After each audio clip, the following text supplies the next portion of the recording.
வணக்கம். தற்பொழுது தித்வா புயலானது சென்னைக்கு தென்கிழக்கே 120 கிலோமீட்டர் தொலைவில் மையம் கொண்டிருக்கிறது. இது சென்னை கடற்கரை பகுதிகளை ஒட்டி தற்பொழுது நகர்ந்து வந்து கொண்டிருக்கக்கூடிய சூழலில் சென்னை மெரினா கடற்கரையில் பொதுமக்கள் இளைஞர்களும் குவிந்திருக்கிறார்கள். குறிப்பாக செல்ஃபி எடுப்பதற்காகவும் வீடியோ எடுப்பதற்காகவும் இந்த பகுதி அதிக அளவில் பொதுமக்கள் குவிய தொடங்கி. அதே போன்று கடல் அலையின் உயரமானது 3 முதல் 5 சென்டிமீட்டர் வரை உயரம் எழுந்து கொண்டிருக்கிறது. மாறாக இன்று சென்னை பட்டினப்பாக்கம் கடற்கரை ரொம்ப ஆக்ரோஷமாக இருக்கிறது என்றுதான் சொல்ல வேண்டும்.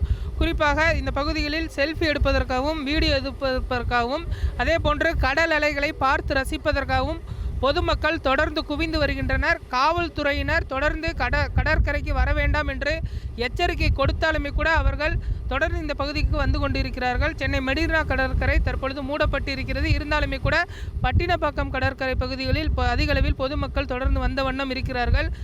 இந்த தித்வா புயலானது சென்னை கடற்கரை பகுதிகளை ஒட்டி இருக்கக்கூடிய பகுதிகளில் இன்று மாலை 5:30 மணியிலிருந்து 6:30 மணிக்குள் கரையை கடக்கும் என எதிர்பார்க்கப்படுகிறது. காற்றின் வேகமானது தற்பொழுது அதிகரித்திருக்கிறது.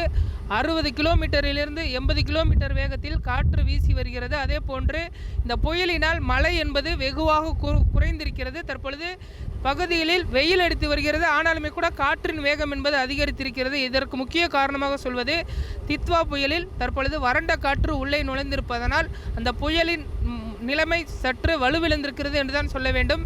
இது மெல்ல நகர்ந்து வந்து நாளை காலை ஆழ்ந்த காற்றழுத்த தாழ்வு மண்டலமாகவும் அதைத் தொடர்ந்து காற்றழுத்த தாழ்வு மண்டலமாகவும் மாறும். அதற்கு பின்பு காற்றழுத்த தாழ்வு பகுதியாக மாறி தெற்கு ஆந்திரா கடற்கரை பகுதிகளில் வந்து பார்த்தோமேனால் இந்த புயல் கலையும் என எதிர்பார்க்கப்படுகிறது. பொதுமக்கள் இந்த அதிக அளவில் வர தொடங்கியிருப்பதனால் குறிப்பாக ஞாயிற்றுக்கிழமைகளில் மாலை நேரத்தில் தான் அதிக அளவில் வருவார்கள். ஆனாலுமே கூட இன்று மதியம் 1 மணியிலிருந்தே இந்த பகுதிகளில் அதிக அளவில் கூட்டமாக தொடர்ந்து பொதுமக்கள் வந்த வண்ணம் இருக்கிறார்கள். கடல் அலைகளின் உயரமும் சற்று தொடர்ந்து எழும்பிக் கொண்டே இருக்கிறது. பொதுமக்கள் கடற்கரை பகுதிக்கு வர வேண்டாம் என்று காவல்துறையினர் எச்சரிக்கை விடுத்தாலுமே கூட அதை தொடர்ந்து பொதுமக்கள் மீறி வருவது குறிப்பிடத்தக்கது. காற்றின் வேகம் அதிகரித்திருப்பதும் அதே போன்று இந்த அலை அதிகரித்திருப்பதும் குறிப்பிடத்தக்கது. புயல் கரையை கடக்கும் வரை யாரும் வர வேண்டாம் என்பதுதான் காவல்துறை மற்றும் சென்னை மாநகராட்சி அதிகாரிகளுடைய முக்கியமான கோரிக்கையாக இருக்கிறது. ஒளிப்பதிவாளர் விஜயுடன் சிவராமன், ஜி தமிழ் நியூஸ்.